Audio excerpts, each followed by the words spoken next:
When he was 15, coming home from a fishing trip, Rick Hansen was thrown from the bed of a pickup truck. The friend he was riding with walked away from the accident unharmed. Rick never walked again. But here's the thing about Rick. Instead of cursing his fate, he became a power. His motto, anything is possible. He's won 19 international wheelchair marathons, 3 golds for Canada at the Paralympic Games. But for Rick, personal success wasn't enough. So, inspired by his mentor, Terry Fox, Rick undertook a 2-year journey. Terry Fox was a very good friend of mine. His spirit for reaching and giving everything he had is very, very important, not just for the disabled, for everyone. The Man in Motion World Tour. 34 countries, 40,000 kilometers, $26 million raised for spinal cord injury research, and the promotion of inclusiveness. And if Rick ever doubted himself, he sure didn't show it. In fact, his courage captured the attention of the world. You know that song that Hollywood likes to use for epic moments? Gonna be a man in motion, all I need is a pair of wheels. Written in Rick's honor. But that was 25 years ago, and although he still works hard to provide opportunities for people with disabilities, an entire generation has grown up since he last circled the globe. So at age 54, he's out there again, retracing the entire Canadian portion of his tour. Because despite all that he's accomplished, Rick will be the first to tell you his most important work is yet to come.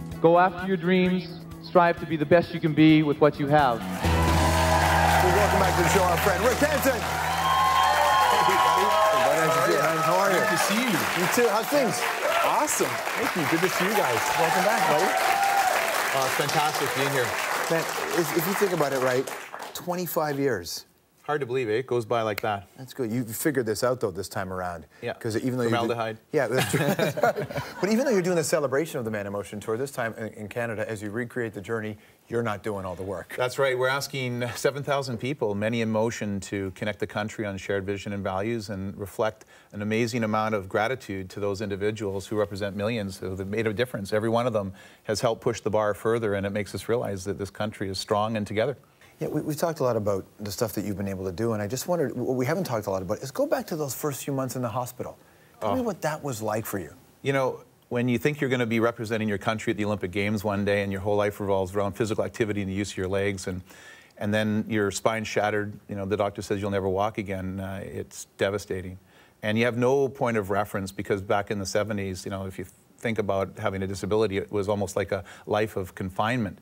And so I had to learn and grow just like anyone else and realize that, you know, it was still a whole new world out there waiting for me, but I had to just have a great attitude about what I could do instead of focus on what I couldn't do. What was the first real big switch where you saw people were paying attention to accessibility issues? You know, the biggest shift started when you started seeing people like Sam Sullivan, the mayor of the city of Vancouver, you know, going out and representing Canada and receiving the Olympic flame in Torino. And that was a big moment. You know, I mean, you think about that. I mean, we didn't have to say one thing about what our country stands for. A big city mayor, quadriplegic, and he's just twirling around as good as any other mayor and saying, yeah, I'm ready to welcome the world. And, you know, those are the kinds of moments. Chantal Petitclerc, one of the greatest athletes in Canada, being recognized as athlete and not as a person who's special or different. Right. She's just an amazing athlete. When you, what was the one place you were the most excited to go back and see?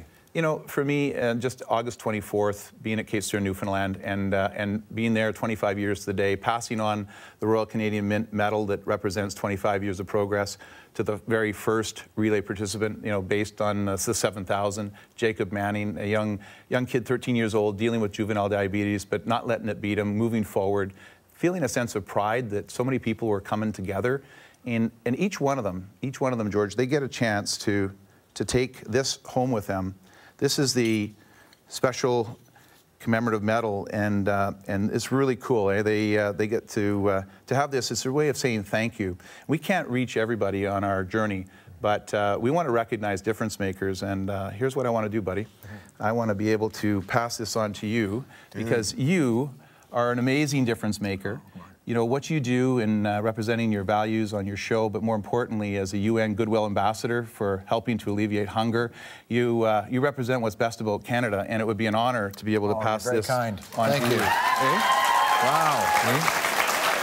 Thanks, buddy. Thank you, Rick. Appreciate it, bud. Thank you. Yeah, you're amazing. No. Yeah. Thank you. This is seriously, right on.